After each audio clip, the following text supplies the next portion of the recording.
Vous avez peut-être déjà vu passer cette information, mais Marine Tondelier, secrétaire nationale des écologistes et candidate du même parti à l'élection présidentielle de 2027, est enceinte. Pas mal de gens ont balayé cette information d'un revers de la main en considérant qu'il s'agissait de sa vie privée et qu'elle n'avait pas à la partager, et qu'il s'agissait simplement de faire de la communication et rien d'autre. Ces personnes-là, parmi lesquelles on compte beaucoup de personnes pas concernées par le sujet, bizarrement, sont complètement sourdes à l'importance de politiser des sujets de la vie quotidienne et à l'efficacité d'utiliser son vécu personnel pour le faire. Marine Tondelier ne s'est pas contentée de dire « je suis enceinte, youpi c'est super », elle a utilisé ça pour visibiliser la situation de centaines de milliers voire de millions de personnes qui n'arrivent pas à avoir des enfants alors qu'ils essayent ou qui aimeraient en avoir mais n'en font pas à cause du contexte social. Elle a expliqué le parcours que c'était de ne pas réussir à avoir des enfants mais aussi le parcours de la PMA et le nombre de personnes concernées.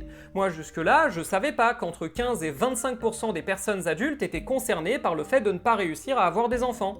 Maintenant je le sais. Et c'est beaucoup plus efficace d'utiliser un vécu pour visibiliser une situation que de ramener des stats et des graphiques.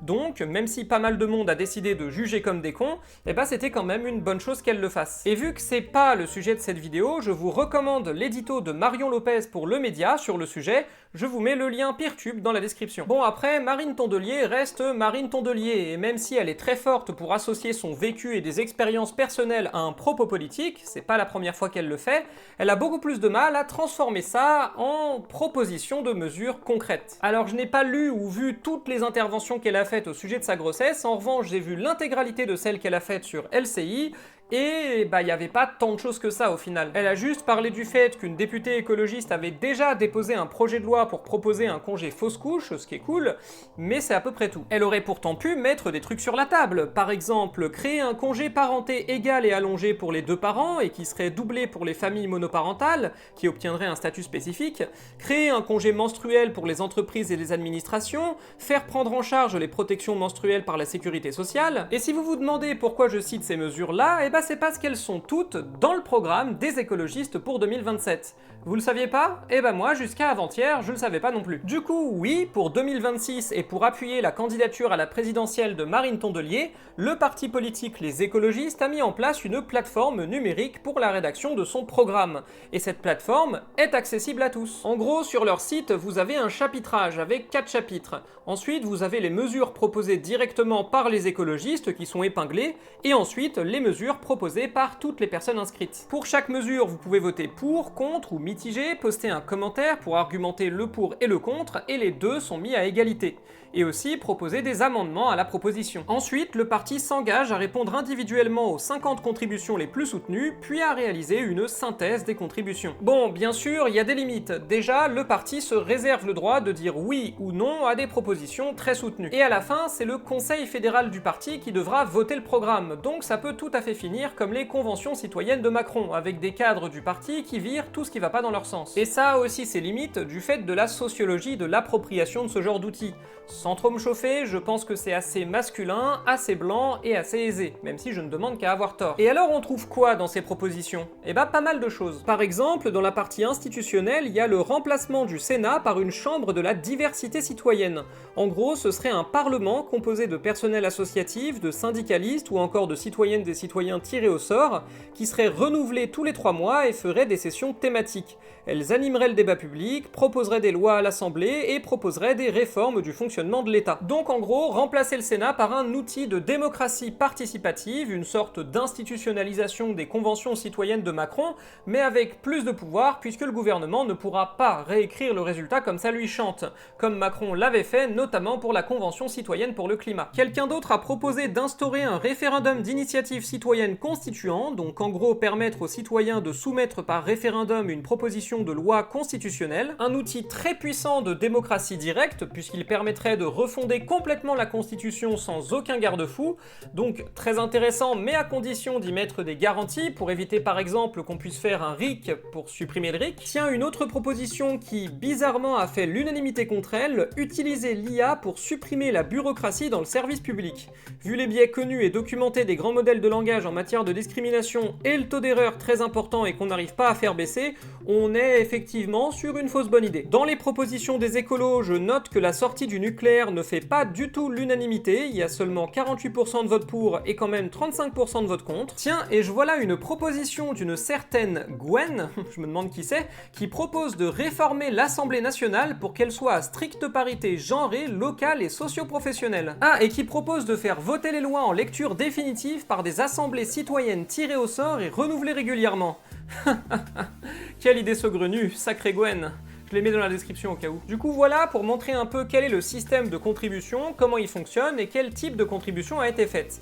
Maintenant, c'est quoi leur programme? Y a quoi dedans? C'est quoi la ligne directrice? Eh ben ça ne va pas vous surprendre, mais on est sur un programme qui est à mi-chemin entre de la social-démocratie et du socialisme démocratique. Les écologistes ne remettent pas en question le capitalisme et l'économie de marché, mais proposent une intervention bien plus importante de l'État dans l'économie, notamment, entre autres, par de grands plans d'investissement dans l'adaptabilité au réchauffement climatique. Mais aussi une démocratisation du monde du travail avec un renforcement des syndicats, un encadrement plus strict des conditions de travail, afin de garantir une meilleure santé physique et mentale des travailleurs et des travailleuses. On a notamment l'adoption d'un plan d'action zéro mort au travail, faire primer la loi sur les conventions collectives, protéger les travailleurs face aux températures extrêmes, ou encore conditionner les aides publiques à des critères sociaux et environnementaux. Sur le plan social, les écologistes veulent ouvrir de nouveaux droits pour les citoyens avec la mise en place d'un référendum d'initiative citoyenne, mais aussi créer une sécurité sociale climatique pour socialiser l'adaptation au réchauffement climatique,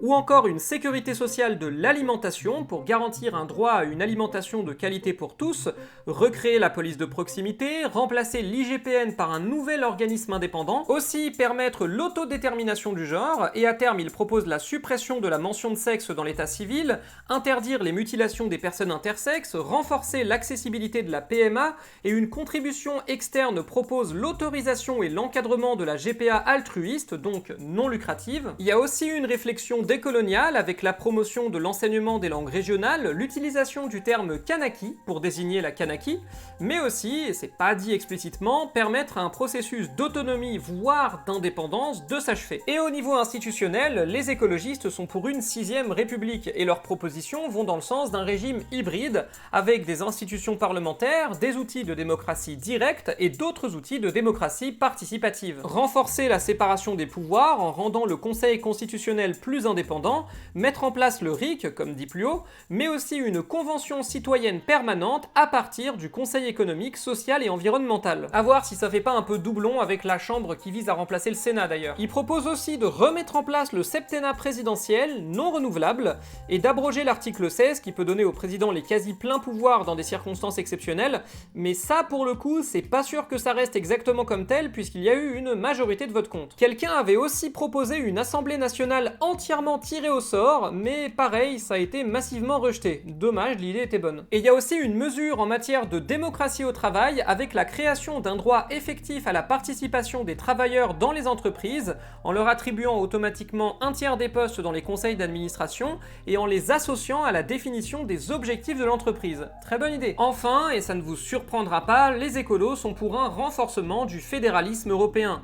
Ils veulent faciliter l'accueil des nouveaux États membres de l'Union européenne, partager le domaine de compétences entre les États et l'Union, rendre la gouvernance de la BCE plus démocratique, et quelqu'un avait proposé d'inscrire dans le programme la désobéissance au traité européen, mais c'est fait largement rembarrer. Dommage pour les eurosceptiques. Du coup, tout ça, c'est pas mal en vrai. Pourquoi c'est pas ça que j'entends quand un écologiste est sur un plateau télé? Je veux dire, ok, leur programme est officiellement pas fini, mais ils pourraient quand même mettre davantage en avant les propositions pour essayer de faire bouger le débat public sur le sujet. Ce sera un peu mon reproche final à Marine Tondelier spécifiquement. Marine Tondelier est bonne pour commenter l'actualité, faire un commentaire pertinent sur ce qui ne va pas, faire des blagues moyennement drôles et dire qu'il faut l'union de toute la gauche dans une primaire. Mais par contre, on l'entend beaucoup moins proposer des mesures politiques concrètes.